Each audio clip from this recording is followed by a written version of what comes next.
ఏదేమైనప్పటికీ కూడా తను ఒక గొప్ప పరిచర్య, ఘనమైన పరిచర్య చేసిన వ్యక్తి దైవజనుడైన పౌలు.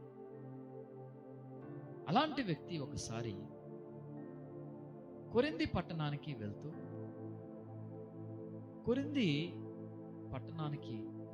ఆ పట్టణానికి వెళ్ళిన తర్వాత గొప్ప సంఘము, ఘనత కలిగిన సంఘము, అన్ని విషయాలలో ఆశీర్వదించబడిన సంఘముతో దైవజనుడు కూడికి గుడ్డకి లేని సంఘముల గురించి, నిరుపేదలైన వారి గురించి బోధిస్తున్నాడు. వారిని మీరు మాదిరికరముగా తీసుకోండి అని. ఆ మాటను తను బోధిస్తున్నాడు అంటే ఆ సంఘము ఎంత ఘనత కలిగినదో ఆలోచించండి. ఆ సంఘములో ఉన్న లక్షణాలు ఏంటిది, ఆ సంఘమునకు కలిగి ఉన్న ఘనత అనేది చాలా జాగ్రత్తగా మనం ఆలోచించాల్సిన విషయం. కొరింథీయులకు రాసిన 2వ పత్రిక 8వ అధ్యాయం 1వ వచనం నుంచి ఒకసారి మనం చదివితే చూడండి. ఒకసారి కొరింథీయులకు రాసిన 2వ పత్రిక 2 Corinthians 8వ అధ్యాయం 8th chapter 1వ వచనం నుంచి, సహోదరులారా, మాసిదోనియా సంఘమునకు అనుగ్రహించబడి ఉన్న దేవుని కృపను గురించి చాలు. అది ఏ సంఘం అంటండి? దేవుని యొక్క కృప పొందిన సంఘం. ఈరోజు అనేకమైన మందిరాలు ఉన్నాయి, కానీ కృప లేని మందిరాలు. అనేకమైన వ్యక్తి యొక్క జీవితాలు ఉన్నాయి, కృప లేని జీవితాలు, కృప పొందలేని జీవితాలు, కృప లేని కుటుంబాలు. ఒక సంఘము అంటే ఏంటిదండి? 4 గోడలే కలిపి ఒక సంఘమా? చెప్పండి, 4 గోడలు కలిపి ఒక సంఘం అయిపోద్దా? కాదు. సంఘం అంటే ఏక శరీరము, ఏక ఆత్మ, క్రీస్తు యొక్క శరీరము. ప్రియదేవుని తెలుసా? సంఘము క్రీస్తు యొక్క శరీరము, శిరస్సు క్రీస్తు అయి ఉన్నాడు అని దేవుని వాక్యం సెలవిస్తుంది. అయితే ఈ సంఘములో కొన్ని అవయవాలు పనిచేయవు, కొన్ని అవయవాలు పనిచేస్తాయి ఈ శరీరంలో. అంటే ఆడేమంటారు చెప్పండి?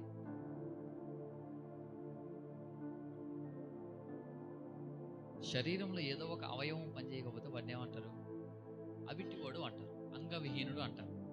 అర్థమైందా? ప్రభుత్వం వాడికి 6,000 రూపాయల పెన్షన్ కూడా ఇస్తుంది వాడికి. ఎందుకు? వాడు ఎందుకు పని చేయడు, ఎందుకు పనికిరాడు? కాబట్టి వాడికి ఉన్న హ్యాండిక్యాప్టెడ్, వాడికి శరీర బలహీనత నుంచి. సంఘము కూడా అవిటిదైపోకూడదు. ప్రియ దేవుని బిడ్డల, సంఘము అవిటిదవ్వడం అంటే అర్థం ఏంటిదండి? కాలు సక్రమంగా పనిచేస్తే చెయ్యి పనిచేయదు, 2 చేతులు పనిచేస్తే కాళ్ళు పనిచేయవు, ఈ 2 పనిచేస్తే చెవులు పనిచేయవు, కళ్ళు పనిచేయవు.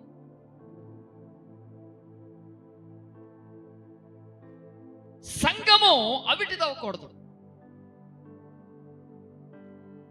మనము అందరము ఒకే శరీరమునకు అవయవములై అతుకబడ్డామని బైబిల్ ఉంది. ఒక గొప్ప సంఘముతో, ఒక ఘనమైన సంఘముతో, అన్ని విషయాలలో అర్థమవుతుందండి, సంతృష్టి కలిగిన సంఘముతో పౌలు అంటాడు, మాసిదోనియా సంఘమును గురించి నేను మీకు తెలియజేయాలని ఆశపడుతున్నాను. ఆ మాసిదోనియా సంఘమునకున్న గొప్పతనం ఏంటిది? అది కృప పొందిన సంఘం. ఆ కృప పొందిన సంఘములో సాక్ష్యాలు ఎట్లుంటాయి చెప్పనా? ఎట్లుంటాయి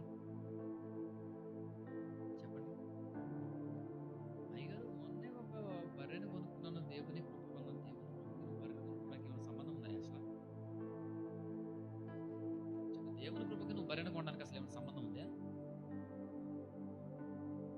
కృప కలిగిన సంఘంలో అటువంటి సాక్ష్యాలు ఉన్నాయి.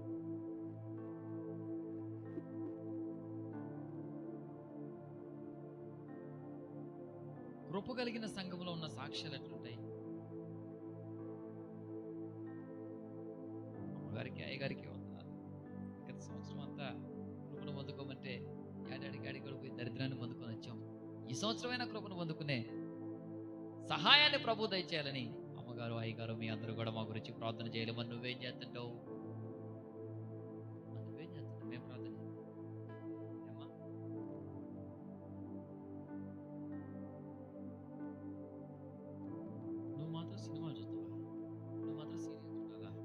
మేము మాత్రం నీకు కృప పొందుకునుగా, కానీ ఆశీర్వదిస్తే నీకు కృప అవుతుందా?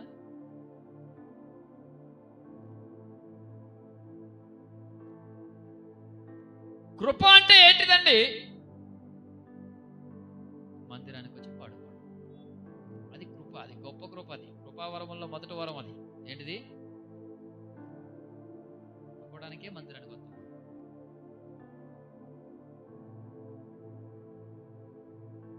పడుకోవడానికే మందిరానికి వస్తున్నాం అన్న పడుకుంటాం చూసావా, అది అధిక కృప.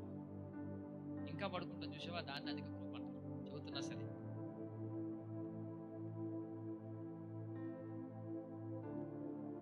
చిన్నపిల్లడు కూడా పడుకోవాలి, వాక్యం వచ్చేటైకి వాడు కూడా లేచి కూర్చోడు. మనం మాత్రం ఏం చేస్తాం? పాటలు పాడినప్పుడు రాదు నిద్ర మనకి, ఆరాధన చేసినప్పుడు కూడా పడుకుని ఆరాధన చేయొచ్చు కదా నిలబడి. అప్పుడు ఎందుకు రాదు నిద్ర మీకు? మరి ఎప్పుడు వస్తుంది నిద్ర?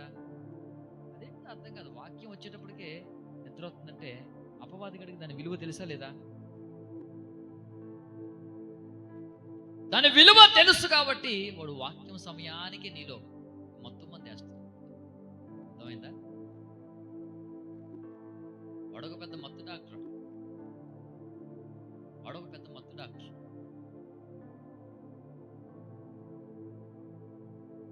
మాసిదోనియా సంఘమును గురించి మాట్లాడుతున్న మాట, వారు కృప పొందిన వ్యక్తులంట. వారు కృప పొందిన సంఘం. అది దేవుని కృపను సంపూర్ణముగా అనుభవిస్తున్న సంఘము అని కొరింథీ పట్టణముతో మాట్లాడుతున్నాడు పౌలు. నువ్వు ఆశీర్వదించబడిన వ్యక్తివే కావచ్చు, నీది ఆశీర్వదించబడిన సంఘమై ఉండొచ్చు, వేలాది మంది ఆత్మలు ఉండొచ్చు, కానీ మాసిదోనియా సంఘమును గురించి నేను చెప్తున్నానంటే ఆ లక్షణాలు మీలో లేవు. ఏంటిదంట? వారు దేవుని వలన కృప పొందిన సంఘం.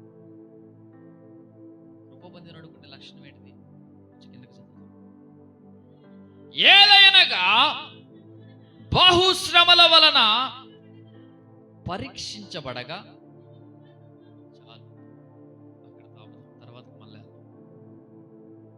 వారు బహుశ్రమలు. ఎన్ని శ్రమలు అంట?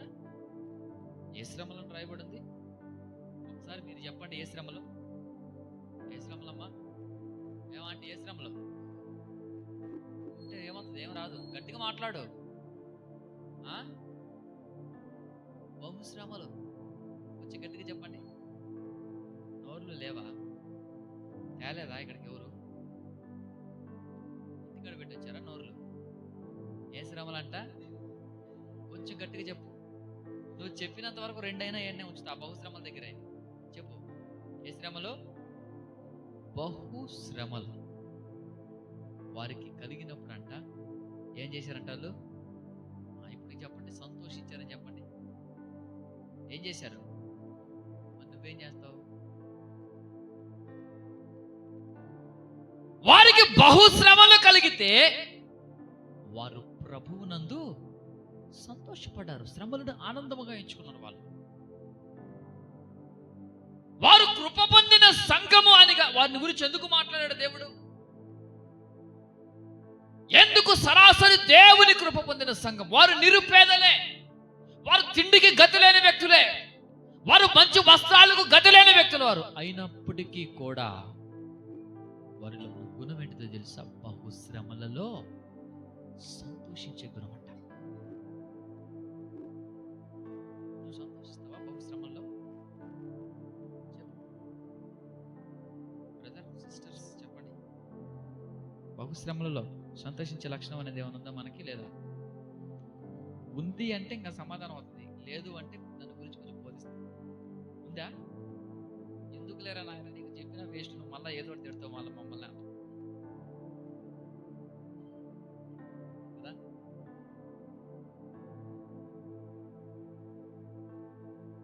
వారికి లోకములో ఎన్నో శ్రమలు ఉన్నా సరే, అయ్యా ఏమిచ్చినా మాకు, ఏమి ఇవ్వకపోయినా నీ కృపనిస్తే మాకు చాలు, అదే మాకు పెద్ద ధన్యత. వారు బహుశ్రమల వల్ల పరీక్షిస్తున్నప్పుడు దేవుడు వారు సంతోషముగా ఎంచుకున్నారు దాన్ని.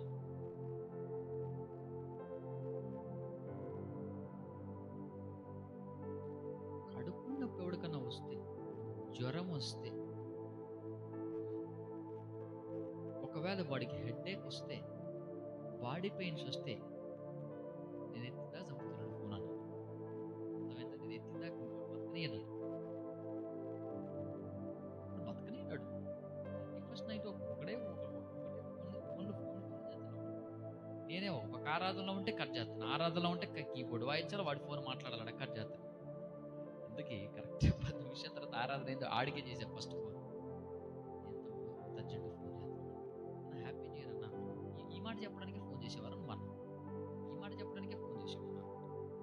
అవునన్నా, అరే కుక్క తిప్పుకోకుండా చెప్పు హ్యాపీ న్యూ ఇయర్ అని చెప్పడం వల్ల నాకు అసలు ఉపయోగం ఏంటిదా? ఒక్కసారి సమాధానం నువ్వు హ్యాపీ న్యూ ఇయర్ అన్నా అని నాకు చెప్పడం వల్ల ఏమైనా నాకు 100 రూపాయలు వస్తుందా? నీకేమన్నా యూట్యూబ్ ఏమన్నా 10 రూపాయలు వస్తుందా? మరి రీఛార్జ్ ఏమన్నా ఫ్రీ నా నీకు? డబ్బులు పెట్టే కదా నువ్వు వేసుకునే, కట్ చేసి చూస్తే నీకు అర్థం చేసుకో. అతని మీద బిజీగా ఉన్నాను.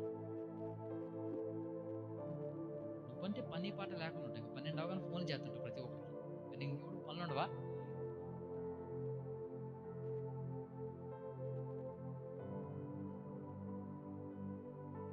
వారు బహుశ్రమలతో పరీక్షిస్తుంటే వారు ఏం చేస్తున్నారంటే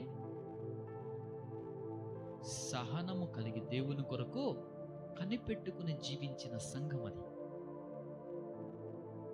ఈరోజు అనేక శ్రమలు వస్తున్న మనకి ఏ విధంగా ఉంటామండి మనం? నీకేదైనా శ్రమలు వచ్చినప్పుడు పొరపాటు నేను నిన్ను పలకరించలేదు, నువ్వు వేడుతున్నావు పలకరించట్లేదు, అక్కడే ముందు నీకే అవుతుంది ఏడుపు.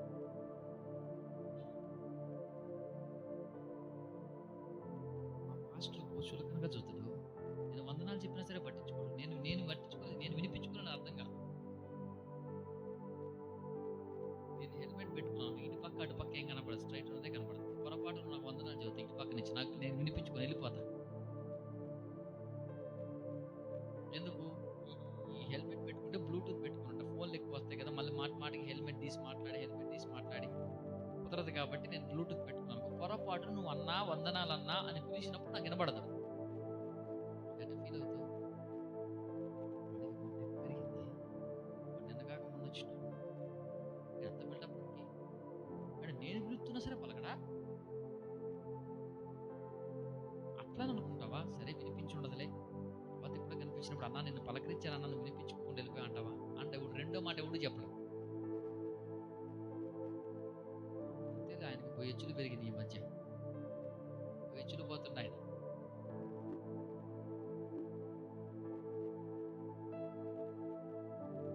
ఒక ఆమెకి ఆరోగ్యం బాగాలేదు, సరే నాకు కబురు చేసింది రమ్మని. నేను ఈ డిసెంబర్ ఈ క్రిస్మస్ ప్రేయర్స్ ఉన్నాయి కదా మర్చిపోయాను, తిరుగుతూ మర్చిపోయాను. అందుకే రోజు ఫోన్ చేసింది, మర్చిపోతున్నా. వాట్సాప్ మెసేజ్ కూడా పెట్టాను. ఆ పెట్టిన వాట్సాప్ మెసేజ్ 2 రోజుల తర్వాత చూసాను. సరే 2 రోజుల తర్వాత చూసా, అయ్యో సిస్టర్ అన్నిసార్లు ఫోన్ చేసింది, ప్రేయర్ చేసి రావాలా అందుకే నేను ఏమంటుంది అన్న, నిజంగా నాకు చాలా బాధ అనిపిస్తుంది అన్న, ఇంత సీరియస్గా నువ్వు రావా? ఏమనుకో, కొంచెం బిజీగా ఉన్నా, క్రిస్మస్ సీజన్ కదా, ఖాళీ లేదు, క్యారల్స్ అది ప్రేయర్స్ అది వెళ్తే నైట్ వచ్చిన 12 యాజ్ యూజువల్ డేలో ప్రోగ్రామ్స్ ఉంటాయి. అంటే నీకు విశ్వాసం కాదు, మేము బట్ నెగ్లెక్ట్ చేస్తే ఎట్లా మమ్మల్ని? చూసి 10 నిమిషాలు 15 నిమిషాలు నువ్వు ప్రార్థన చేస్తే దేవుడి దగ్గర ఎట్లా చెప్పాను? నా ప్రార్థన ఆలకిస్తాను, నీ ప్రార్థన ఎందుకు ఆలకేడు దేవుడు? అంటే నువ్వు అంత సోంబేరివా? నువ్వు ఎందుకు పనికిరావా?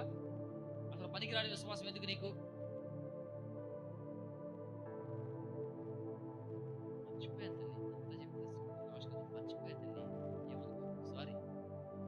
లేదు నాకు చేస్తున్నా, నా ప్రోగ్రామ్స్ నేను తిరుగుతున్నాను కదా. నీకు చిన్న శ్రమ వస్తే నేను తట్టుకోలేకపోతాను.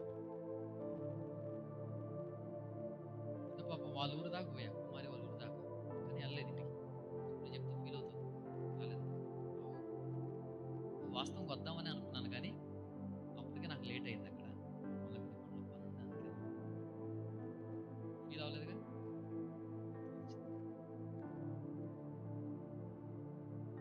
వారిని దేవుడు బహు శ్రమల వలన పరీక్షిస్తే వారు ఆనందపడ్డారంట, సంతోషపడ్డారంట. అయ్యా, నువ్వు ఇంకా మమ్మల్ని పరీక్షించినా మాకు సంతోషమే, నువ్వు ఇంకా మమ్మల్ని పరిశోధించినా మేము ఆనందంగా స్వీకరిస్తాం కదా. నా దేవుడు నాకు అన్యాయం చేసాడు ఏ రోజు.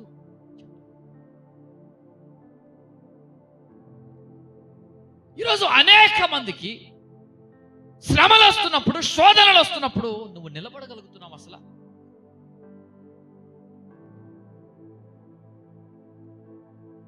మనకు జలుబు చేస్తే చర్చికి రావు. అసలు జలుబుకి నువ్వు కూర్చోడానికి ఏమైనా సంబంధం ఉందా? మన తలనొప్పి వచ్చి ఎవడైనా రాలేదు అంటే కొంచెం అది వాడు చెప్పిందని రీజన్ యాక్సెప్ట్ చేస్తే ఈ సౌండ్ సిస్టమ్ ఇంకా హెడేక్ ఎక్కువ అయిపోద్ది. ఓకే, దానికి కూడా నా దగ్గర సొల్యూషన్ ఉంది, బయటకు వచ్చేసుకోవచ్చు. కొన్ని కాళ్ళ నొప్పులు, ఒళ్ళు నొప్పులు, అట్లాంటి నొప్పులు అని ఉంటే, అయ్యా నేను రాలేకపోతున్నాను అయ్యా అంటే, సరేనమ్మా నేను ఎవరైనా పంపిస్తాలే అని చెప్తాను.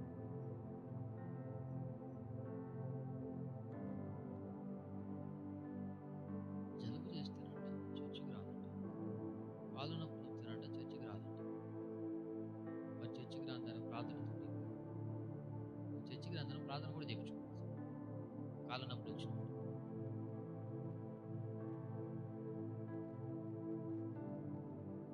మనకు చిన్న చిన్న శ్రమలు వస్తేనే దేవుడిని విడిచిపెట్టి పక్కన చూస్తుంటవే.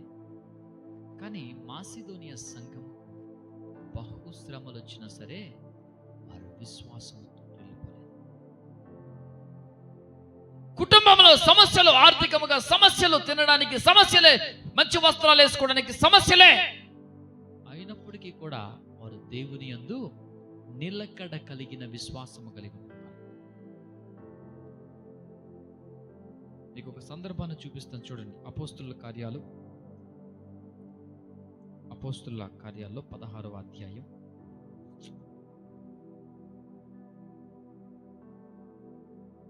23వ వచనం. వారు చాలా దెబ్బలు కొట్టి వారిని చెరసాలలో వేసి భద్రముగా కనిపెట్టవలనని చెరసాల నాయకునికి ఆజ్ఞాపించిరి. అతడు అట్టి ఆజ్ఞను పొంది వారిని లోపల చెరసాలలోనికి త్రోసివేసి వారి కాళ్లకు బొండ వేసి బిగించాడు. అయితే మధ్యరాత్రి వేళ పౌలును శీలయు దేవునికి ప్రార్థించుచు కీర్తనలు పాడుచుండిరి, ఖైదీలు వినుచుండిరి. చాలా ఇక్కడ పౌలును శీలను చాలా దెబ్బలు కొట్టి కాళ్ళకు సంకెళ్ళు వేసి తల కిందకు కాళ్ళు పైకి పెట్టి విపరీతమైన దెబ్బలు కొడితే వారి బొట్టన వేలులు పగిలిపోయంట. రక్తము ఉల్లంతా కారిపోయి ఈ తల దగ్గరకు వచ్చి అట్టగట్టుకుని బ్లడ్ అంతా. బహుశ్రమలంటే అవి. అంత భయంకరమైన హింసను పొంది అన్ని భయంకరమైన దెబ్బలు కొట్టి తల క్రిందులుగా వేలాడదీస్తే మరి ఏం చేశారంటండి? నిజంగా ఎవడైనా దైవజనుడికి అట్లాంటి శ్రమలుగా ఒకటి వచ్చిందనుకో, సంఘం మాట్లాడుతుంటే తెలుసా, వాడు నిజంగా వాడు ఎంత ఘోరపాపి, వాడు అంత ఘోరపాపం చేస్తే దేవుడు శిక్ష చేసినోడికి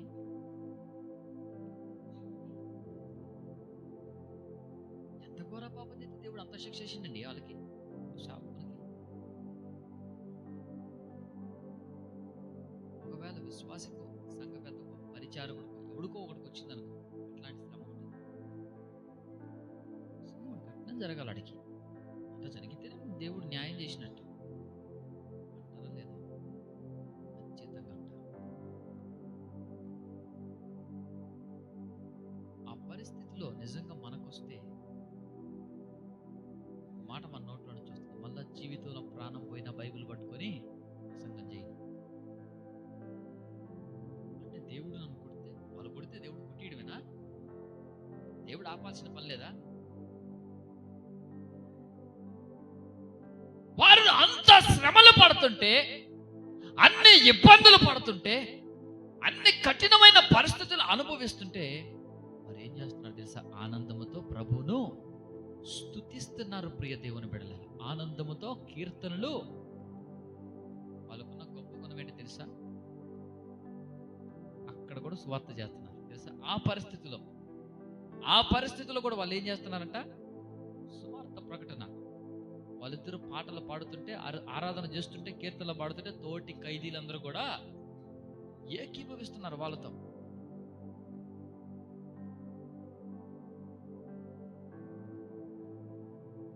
సిస్టర్ పాట పాడు సిస్టర్ అంటే గొంతు అస్సలు బాగాలేదన్నా, నువ్వేం పాడమంటావు నన్ను అను గానకోకిల మరి.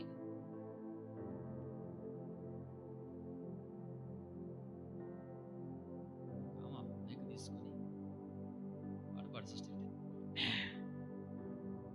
ఆ ఫీలింగ్ చూస్తున్నప్పుడు ఒకసారి కోపం వస్తుంటుంది. కీబోర్డ్ ప్లే చేస్తాను సింగర్ ఒకసారి నేనేదో కీబోర్డ్ నేర్చుకుని చర్చిలో ప్లే చేసుకున్నాను.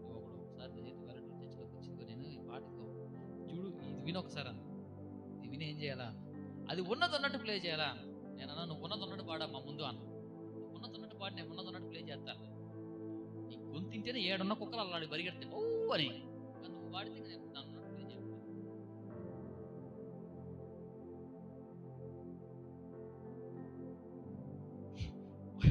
ఒకసారి ఇక్కడ చర్చిలో వెల్లటూరు చర్చిలో కొత్తపల్లి చర్చిలో వెరైటీ జరిగింది. ఒక పాట ఎంతగానో బయట నడిచింది. ఇక్కడేనా అట్లాంటి జరిగింది? ఎక్కడ జరిగింది ఎప్పుడైనా? అందుకేదో మన సంఘాలలో ఒక సంఘం జరిగింది. అప్పుడు అనిపించింది నీ రాగం దానికి కూడా ఇష్టం లేదు. ఎందుకు? మన వాళ్ళు పాటల ప్రాక్టీస్ యాడ్ చేస్తారంటే ఎడుకొచ్చి మైకుల్లో చేస్తారు పాటల ప్రాక్టీస్. ఇంటికాడ చేయం పాటలు, ఇంటికాడ నేర్చుకో, మైకుల్లోకి వచ్చి నేర్చుకుంటావు డైరెక్ట్గా. దానికి శృతి తాళం తలుపులు ఏముండవు, ఇంకా నీ ఇష్టం చూసుకొని పోవడమే. ఇంకా పోనీ అలాంటి పాట పాడమ్మా అన్నా సరే అంత బాగలేదు, జలుబు చేసింది.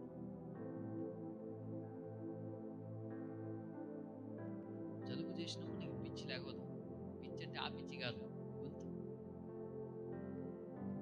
శృతి లేకపోదు. నీకు ఏదైనా గొడవ అయిందనుకో, లేకపోతే 4 నెలలు లేకపోతే శృతి నీకు.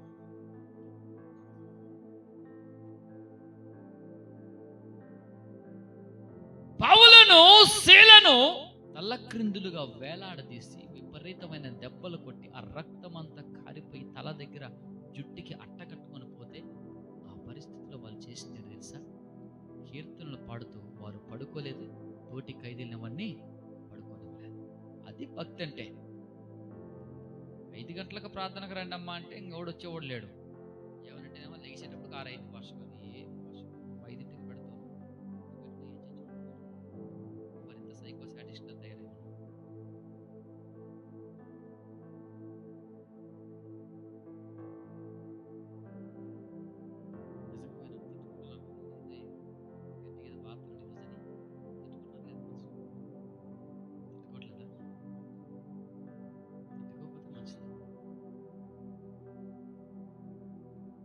కొరింథీ సంఘమునకు పౌలు ఏమంటున్నాడంటే మాసిదోనియా సంఘాన్ని గురించి నేర్చుకోండి. నీకు నచ్చినప్పుడు ప్రార్థన చేయడం కాదు, నీకు నచ్చినప్పుడు పరిచర్య చేయడం కాదు, నీకు నచ్చినట్లు జీవించడం కాదు. అది చిన్న సంఘమే, వారికి తినడానికి తిండి లేదు, కట్టుకోవడానికి వస్త్రాలు లేవు. అయినప్పటికీ వారు కలిగి ఉన్న కృపేంటిదో తెలుసా? శ్రమలలో సంతోషపడే లక్షణం. శ్రమలు వస్తే రానివ్వండి, దేవుని కొరకు నిలబడతాం, ఆరాధిస్తాం, శ్రమల్లో కూడా ఆనందిస్తాం ప్రభు దగ్గర.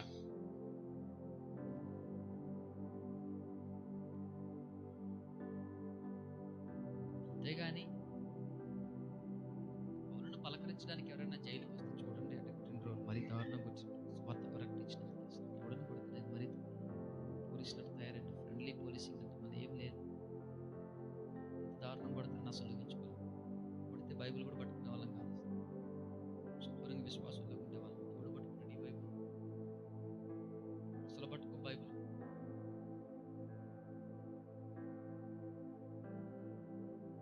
వారు చేసిన ఆరాధన వల్ల కలిగిన కార్యం ఏంటో తెలుసా?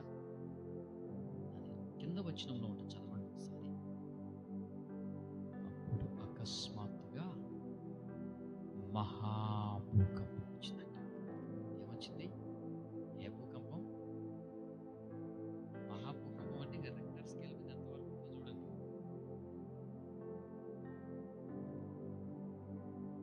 అంత భూకంపం రావడానికి ఎంత భక్తి ఉండాలండి?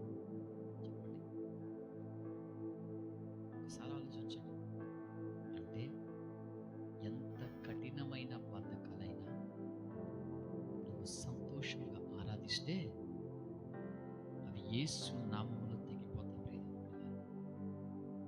పౌలుకు శీలకు తెలిసింది ఒకటే, ఇప్పుడు ప్రాణాల మీద ఎవడికి భయం ఉండదండి. ఎవడు ప్రాణం అంటే వాడికి భయం ఉండదా? ఎవడు ప్రాణం అంటే వాడికి తీపి ఉండదా? శరీరం అంటే తీపి ఉండదా? మమ్మల్ని కొడతారే అది. ప్రాణం అంటే వాడికి భయం ఉండదు. ఒక పక్క రక్తం కారుతుంది, తలకి జుట్టుకు పట్టుకునే బ్లడ్ అంతా అట్టగట్టుకుపోయింది. అయినప్పటికీ వాళ్ళ ప్రభువులో సంతోషిస్తారు. దానివల్ల జరిగిన గొప్ప కార్యం ఏంటి తెలుసా?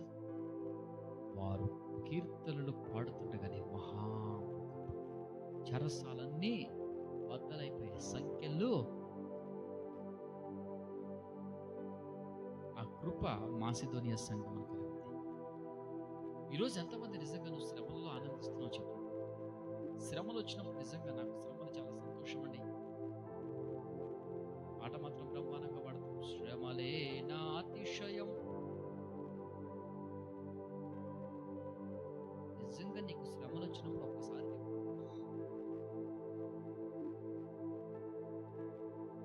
నిజంగా నీకు శ్రమలు అంటే ఇష్టమా? ఒక మాట చెప్పండి, దైవజనుని యొక్క ఖండింపు అంటే నీకు ఇష్టమా లేదా? ఇష్టమేనా? ఏమండి?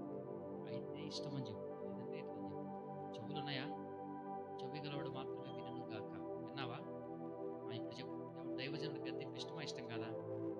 నేను ఎవడైనా గద్దించినప్పుడు మరి ఎందుకంటే కొంచెం సాక్ష్యం చెప్పు. ఈరోజు దైవజనుడు గద్దించడం చాలా ఆనందంగా ఉంది నాకు. అసలు నిజంగా నాకు ఎంత ఆనందంగా ఉందంటే, నా జీవితంలో దేవుడు చేసిన అత్యధికమైన మేలులో ఇదే గొప్ప మేలని అనుకుంటున్నాను అని చెప్పు సాక్ష్యం. ఈసారి చెప్తావా? చాలా సంతోషపడ్డానండి, చాలా ఆనందపడ్డానండి. మా మాస్టర్ గారు తినటువంటి ఆనందం వచ్చింది నాకు, తట్టుకోలేకపోతున్నా నేను అని నువ్వు అట్లా నా గురించి సాక్ష్యం చెప్పి ఒకసారి నా వైపు అన్న చాలా థ్యాంక్స్ అన్న, ఐఎమ్ వెరీ హ్యాపీ అన్నావు అనుకో, నీకంటే నేను ఎక్కువ సంతోషపడతాను. ఎందుకు? నువ్వు శ్రమలలో ఆనందిస్తున్నావు కాబట్టి, గద్దింపులో ఆనందిస్తున్నావు కాబట్టి.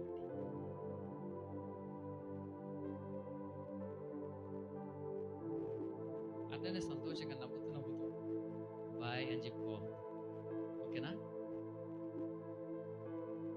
బాయ్ అది మాత్రం చెప్పు. నా దేవుడు గద్దించినప్పుడు చాలా సంతోషం. మాసిదోనియా సంఘమునకున్న కృప ఏంటితో తెలుసా? శ్రమలు వస్తే సంతోషపడాలి. మీకు ఒక విషయం చెప్పనా? బాగా పండ్లు ఉన్నాయనుకో, ఏ కాయలైనా మన మనుషులు తినే కాయలు, తినని కాయలు కాదు, తినే కాయలు. ప్రతి ఒక్కడు ఆ చెట్టు దగ్గరికి వచ్చి ఏదో ఒకలాగా దాన్ని తెంపుకుందామని చూస్తాడా లేదా? చెప్పండి, తెంపుదామని చూస్తాడా లేదా? అది పనికి వచ్చేదా పనికిరాదు చూస్తారు కదా. శ్రమలు కూడా ఎవరికి వస్తాయి తెలుసా? ఫలించేవాడికి వస్తాయి. ఎండిపోయినోడికి ఎందుకు వస్తాయండి శ్రమలు? ఎండిపోయినోడు ఏడుంటాడు, ఈకితే ఆ డస్ట్బిన్లో ఉంటాయి, ఇంకేడు. ఎండిపోయినోడికి ఎందుకు వస్తాయి శ్రమలు? ఒక చెట్టు కాయలు లేవనుకో, కోతి కూడా చూడద్దు. ఎందుకు? దానివల్ల ఉపయోగం ఏముంది? దానికి కూడా ఉపయోగం లేదు, ఎక్కి దూకడానికి తప్పితే దేనికి పనికిరాదు. శ్రమలు నీ జీవితంలో వస్తున్నాయంటే నీవు ఫలిస్తున్నావు, ఇంకా నీవు ఫలించబోతున్నావు అని అర్థం. తెలుసండి. అలాగనే మన జీవితంలో కొన్నిసార్లు ఎప్పుడైనా మనము అయ్యా నేను నిజంగా కృప పొందానా, నీకు శ్రమలు వస్తే కృప పొందుతున్నావని అర్థం. అర్థమైందా? శ్రమలు వస్తే అసలు నాకు శ్రమలే లేవంటే అసలు నీకు కృప ఉంటే శ్రమలు రావడానికి. కొరింథీ పట్టణాన్ని గురించి పౌలు ఎందుకు మాట్లాడుతున్నాడు? కొరింథీ పట్టణం పౌలు యొక్క ప్రత్యక్షత, దేవుని ప్రత్యక్షతలో ఉంది కాబట్టి పౌలు మాట్లాడుతున్నాడండి.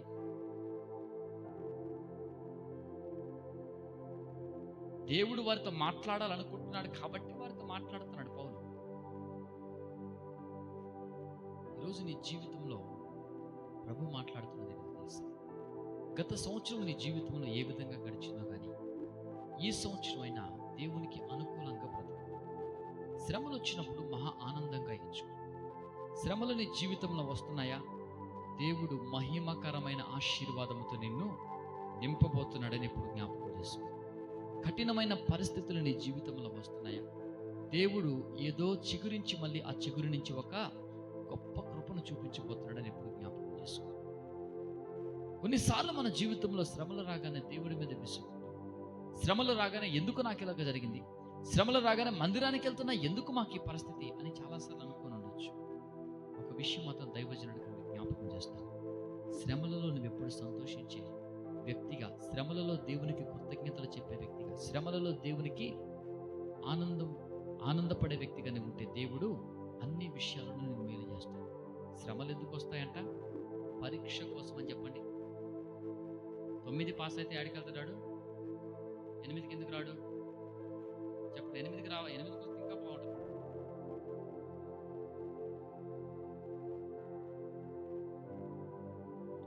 వాడు పాస్ అయితే అది చదువుతాడు. 10 పాస్ అయితే చెప్పండి ఇంటర్మీడియట్ వాడికి ఏదో నచ్చింది. అన్ని సబ్జెక్టులు ఫెయిల్ అయితే వాడు దావీదు డ్యూటీ చేస్తాడు. తర్వాత అర్థమైందా? అన్ని ఫెయిల్ అయితే దావీదు డ్యూటీ చేయాలి. ఏం డ్యూటీ? అది మనకు అది బాగా తెలుసు.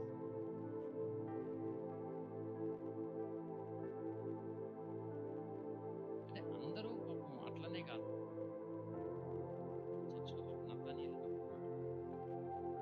వాడు మైండ్కి చదివేకు అది చాలా నమ్మకం. వాడుకు దేవుడు అప్పచెప్పిన డ్యూటీలో వాడు నమ్మకం. దేవుడు వాటిని క్రమక్రమంగా బాగానే ఆశీర్వదిస్తున్నాడు. వాడికి చదవలేదని కానీ మావాడు కూడా 10 గుర్రాలు కొని నేను మావాడిని అది అడవిలో తోతాను. వాడు స్మార్ట్ ఫోన్లో ఏదో చూస్తున్నాడు, ఏఐలో ఏదో ఎడిట్ చేసుకుంటే వాడు వదిలిపెట్టిన ఇంకా గొర్రెలు ఏదో తినట్టు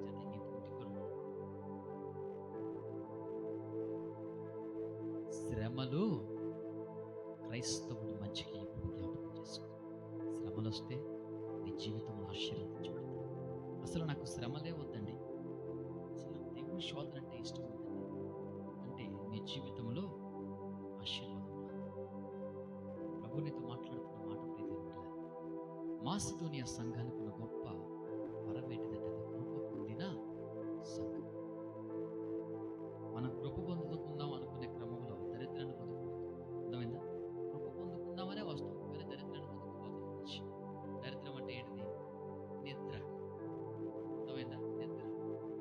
ఎంతమందికి నిద్రపోతున్నాను నిజంగా చెప్పండి. నాకు ఇక్కడి నుంచి తెలుసు, మీ అందరూ మీరు ఇంకా బాగుంటుంది. నేను చూస్తూనే ఉన్నా అందరి మొక్క. ఎవరు నిద్రపోతున్నారు, ఎవరు నిద్రపోవటం నాకు కనపడదా? నువ్వు నిజముగా శ్రమల యందు సంతోషిస్తావు. కానీ అన్ని రకాల శ్రమల ప్రియ దేవుని బిడ్డలారా, ఒక్కొక్క రూపంలో దేవుడు నిన్ను శోధిస్తాడు. కొంతమందికి ఆర్థిక సమస్యలు ఉండొచ్చు, కొంతమందికి భార్య వల్ల సమస్య ఉండొచ్చు, కొంతమందికి భర్త వల్ల సమస్య ఉండొచ్చు, కొంతమందికి పిల్లల వల్ల సమస్య ఉండొచ్చు, కొంతమందికి తల్లిదండ్రుల వల్ల సమస్య ఉండొచ్చు, కొంతమందికి ఎడ్యుకేషన్లో సమస్యలు ఉండొచ్చు. ఏదో ఒక రూపంలో దేవుడు నిన్ను పరీక్షిస్తున్నప్పుడు అది మహా ఆనందముగా ఎంచుకో. అది కృప పొందిన సంఘమునుకున్న ఒక మొదటి లక్షణం. కృప పొందిన సంఘమునుకున్న లక్షణం. ఈరోజు దేవుడు మాట్లాడుతున్న మాట ఇది.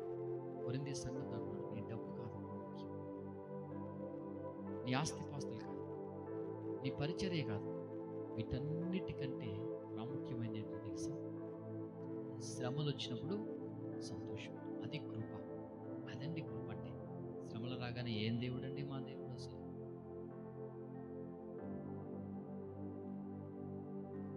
వెంటనే యోబు బిడ్డలు చనిపోతే యోబు మాట్లాడే మాట, విలువైన మాట ఏంటో తెలుసు? శోధించబడిన మీదట నేను సువర్ణమునై మారుతాను. మాట్లాడుతుంది ఆ మాట. బిడ్డలు రాలిపోయినట్టుగా పిల్లలు చనిపోతుంటే, ఒక పక్క అనారోగ్యం, ఒక పక్క పిల్లలు, ఇన్ని శోధనలు, ఇన్ని శ్రమలలో ఆ మాట మాట్లాడుతాడు ఎవడైనా?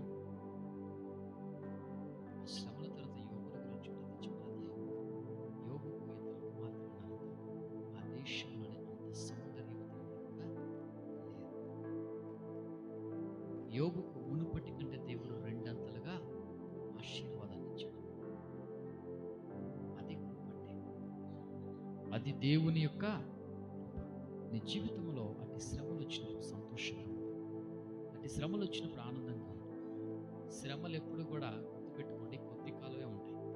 అర్థమైందా? శ్రమలు ఎప్పుడు కూడా టెంపరీ, అది పర్మనెంట్ కాదు. శ్రమలు కొద్ది కాలమే ఉంటాయి. కానీ ఆ శ్రమలో నువ్వు ఎప్పుడైతే నిలబడతావో, ఆ శ్రమలో నువ్వు ఎప్పుడైతే ఆనందిస్తావో, మాసిదోనియా సంఘమునకు కలిగిన గొప్ప కృపను ప్రభు మనకు అనుగ్రహించుగాక. దేవుడు మాటలు దీవించుగాక. తల్ల వంచండి, ప్రార్థన చేసుకుందాం.